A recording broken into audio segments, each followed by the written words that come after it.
Hello students, good morning, happy Independence Day and welcome to the maths lecture.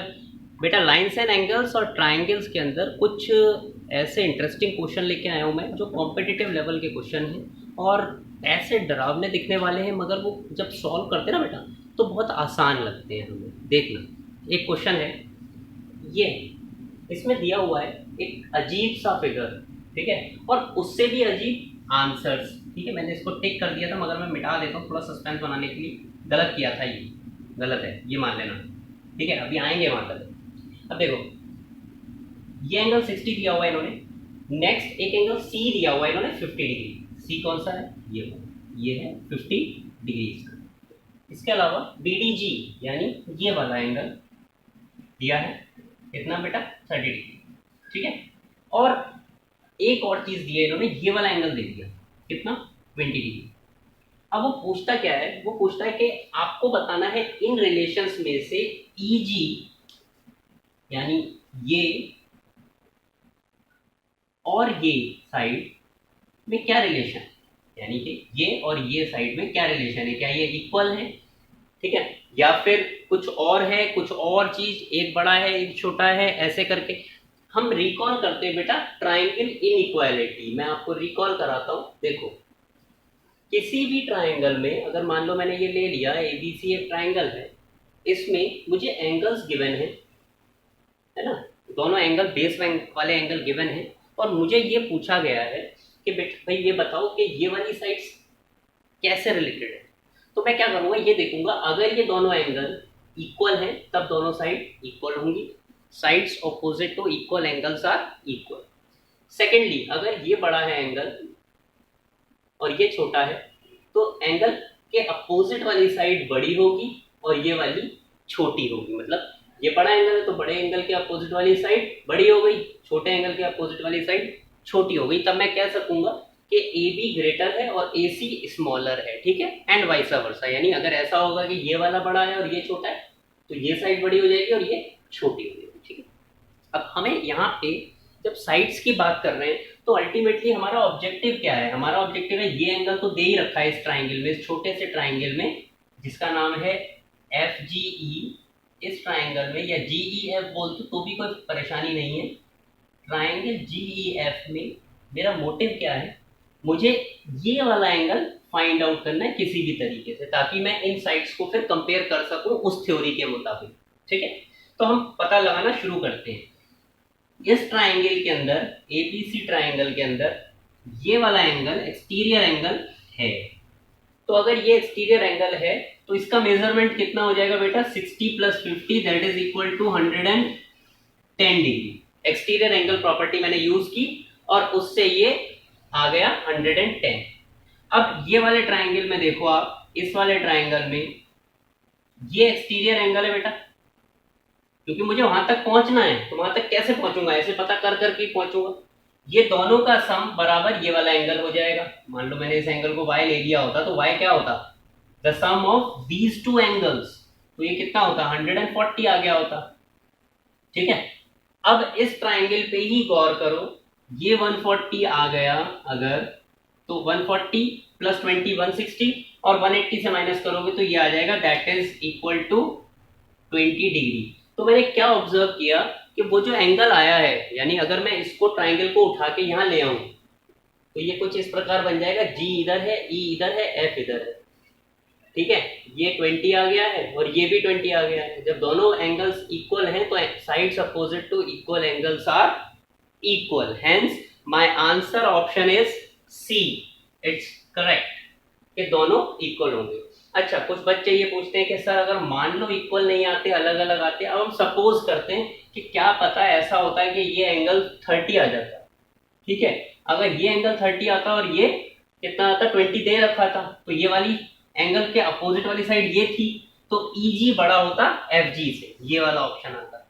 और अगर वो 10 degree आ गया होता तब ये वाला ऑप्शन होता। अच्छा, पहले ऑप्शन के लिए आपको रेशोज आ जाते हैं, एंगल के रेशो से साइड का रेशो होता, वो हमें इन्वॉल्व नहीं होना है उसमें, क्योंकि ये चीज हमारे को साफ साफ दिख रही है कि यहाँ पे इक्वल आ रहा है। I hope this question is very, actually में बहुत अच्छा क्वेश्चन है ये। दोबारा रिकॉल करते हैं कि हमने क्या किया सबसे पहले इन दो एंगल को यूज करके ये एंगल निकाल लिया, एक्सटीरियर एंगल प्रॉपर्टी। फिर इन दो को यूज करके ये वाला एंगल निकाल लिया, एक्सटीरियर एंगल प्रॉपर्टी। फिर इन तीनों एंगल को एंगल सम प्रॉपर्टी के हिसाब से यूज करके ये वाला एंगल निकाल लिया 20 डिग्री। हमने ये ऑब्जर्व किया कि ये दोनों 20 और 20 ये इक्वल हैं, हेंस ये साइड्स जो हैं वो इक्वल है। EG is equal to FG। Okay, आप लोग स्क्रीनशॉट ले सकते हो बेटा इसका।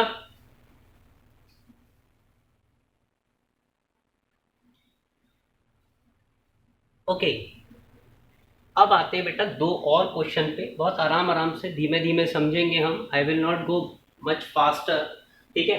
देखो कुछ ऐसे क्वेश्चन भी आते हैं जो अजीब से दिखने वाले डायग्राम, जैसा कि पिछला भी था ये भी है। ऐसे डायग्राम में हम ये कह नहीं सकते कि ये ट्राइंगल है, चोंच निकली हुई है तो ये ट्राइंगल तो नहीं है, ये क्या है, एक पॉलीगॉन है, ठीक है, पॉलीगॉन। तो अब क्या होता है, हम इसको कैसे सॉल्व करते हैं इस तरह के क्वेश्चन को। देखो मैं अगर यहाँ पर इसको एक्सटेंड कर देता हूँ, ब्लू पेन से ही कर देता हूँ ताकि रेड से मैं मार्क करूँगा। तो अगर मैं इस लाइन को एक्सटेंड कर देता हूँ तो अब होगा क्या, देखो ये एक ट्राइंगल बन गया और ये एक और ट्राइंगल बन गया। जहाँ मेरी फिंगर चल रही है ये एक ट्राइंगल और एक ये ट्राइंगल, राइट। तो मेरे को एक्स तक पहुँचना है, ठीक है। ये दो एंगल मुझे गिवन है। अगर मान लो, समझ लो मैं इसको वाई एंगल मान लेता हूँ, वाई, ठीक है। तो वाई एंगल क्या है, basically y is the exterior angle of, y is exterior angle of triangle AB और इसको D मान, ठीक है, ABD। तो अगर y का मेरे को मेजरमेंट निकालना है तो मैं कैसे निकालूंगा, इट्स वेरी इजी, है ना, छोटी सी बात, it is nothing but 80, right. ये 80 आते हैं। अगर ये 80 आता है y इक्वल टू 80, तब आप देखो कि again x is the exterior angle of this triangle. तो x की वैल्यू क्या आ जाएगी, इन दो का sum, exterior angle equal to sum of opposite interior angles, y plus 50 equal to x. Y is already 80, we have calculated it, so x equal to 130 degree, ठीक है। so my answer will be 130 degree, x is equal to 130 degree, right। next question पे आते हैं, this also interesting question। कभी कभी question में बेटा angle ऐसे दिया होता है तो इसको भूल मत जाओ, ऐसा नहीं होता कि इसको भूल जाना है ना। एंगल तो जो दिया है वो ऐसे दिया है, मतलब क्या है, इसका मतलब है 90 डिग्री, राइट। तो आपको स्पेसिफाई होना चाहिए, नॉलेज होनी चाहिए कि हाँ अगर ऐसा मार्क दिया तो 90 डिग्री मतलब एक एंगल मुझे गिवन है, ठीक है। अब आप देखो ये दो इंटरसेक्टिंग लाइंस है जिसको मैं रेड में मार्क कर देता हूँ, ये एक इंटरसेक्टिंग लाइन और ये एक इंटरसेक्टिंग लाइन। तो जब इंटरसेक्टिंग लाइंस हो रही हैं तो ये 32 डिग्री एंगल अगर बनता है तो डेफिनेट सी बात है कि ये वाला एंगल भी कितना होगा बेटा, 32 degree. The reason is vertically opposite angle, ठीक है। तो अगर मैं इसको सपोज y ले लिया होता मैंने, तो y must be equal to 32। The reason is vertically opposite angle, okay. So देखिए गौर से देखिए आप इसको, मैंने स्क्रीन इसीलिए छोड़ा आपके लिए कि अगर हम ये देख रहे हैं जहां मेरी दो लाइंस चल रही हैं रेड वाली, एक एंगल y लिया है तो दूसरा एंगल उसके सामने वाला कितने डिग्री का होगा बेटा, उसी के बराबर होगा। तो y is equal to 32 degree, correct. अब मुझे इस ट्राइंगल की बात करनी हो या मैं डायरेक्टली भी ऐसे कर सकता हूँ, okay. I will take the बड़ा वाला ट्राइंगल एंड इन दिस बड़ा वाला ट्राइंगल तीन एंगल है मेरे पास, 90, ये वाला पूरा नोन है मेरे पास x प्लस 32 और ये वाला x प्लस 14।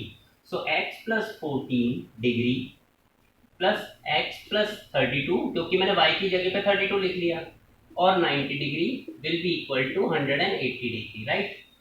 2x, ये 2x हो गए, plus it is 136 degree plus is equal to 180 degree. ये मैंने एंगल सम प्रॉपर्टी लगाई है, ठीक है। Twice of x equal to 44 degree and my x will be nothing but 22 degree, ठीक है। इस तरह के क्वेश्चन बहुत इंटरेस्टिंग होते हैं, अलग से दिखने वाले। अभी एक क्वेश्चन और करेंगे डिफरेंट, टोटली डिफरेंट, ठीक है। आप स्क्रीनशॉट ले सकते हो इसका, सो दैट आप इसको प्रैक्टिस किया करो।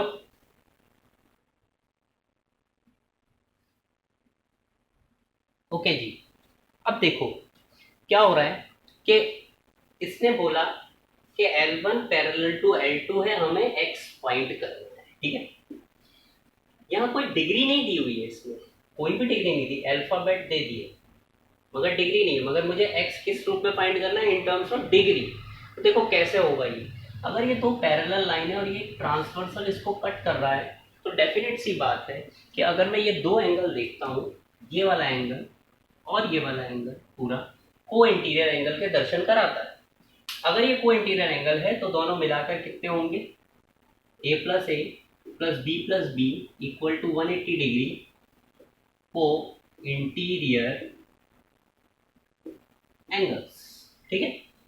अब देखो अगर मैं यहां से, ये क्या चीज हो गई, twice of a plus twice of b equal to 180, तो a plus b will be nothing but 90 degree, है ना। कॉमन निकाल के काट दोगे 90 डिग्री। एक सिचुएशन ये आ गई मेरे पास। अब देखो ये वाला ट्राइंगल लेता हूं मैं, जो अंदर ट्राइंगल बन रहा है ना, जिसमें a और b एंगल्स हैं, तो a प्लस b प्लस ये एंगल, जब a प्लस b है और ये भी एक एंगल है, इसको मान लो मैं y ले लेता हूँ, ठीक है।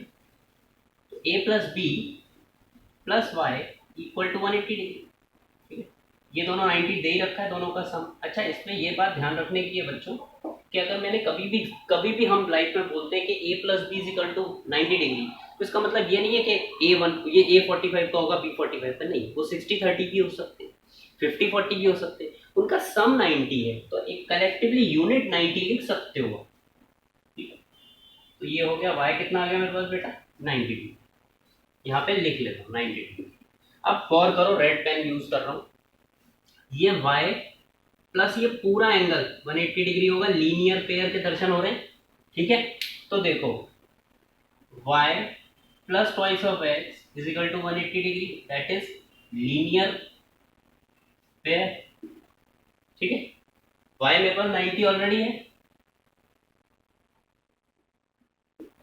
तो twice of x equal to 90 degree, 180 में से माइनस हो जाएगा, और x इक्वल टू 45 डिग्री। तो बच्चों देखो आपने ये देखा कि कहीं कोई भी एंगल मेंशन नहीं था, बट आपने प्रॉपर्टीज का यूज करके एंगल फाइंड आउट कर लिया, ठीक है। प्रॉपर्टीज का यूज करके कितना काम हो जाता है। कई ऐसे क्वेश्चन होते हैं जो अनदेखे अनसीन क्वेश्चन होते हैं, वो हमने आज करने की कोशिश की। Once again happy Independence Day, पढ़ते रहें, ठीक है। In any case of doubt, अच्छा क्वेश्चन जितने करोगे, जितने क्वेश्चन लगाओगे, उतना फायदा है मैथमेटिक्स में और खासतौर ज्योमेट्री में, क्योंकि कुछ क्वेश्चन बेटा ऐसे होते हैं जो देखे हुए नहीं होते, तो फिर एग्जाम में दिक्कत आती है, तो एक बार देख लें उनको, राइट। और डरावने क्वेश्चन मगर आसान तरीके से करने के लिए हम नेक्स्ट में हाजिर होते हैं जल्दी, ठीक है।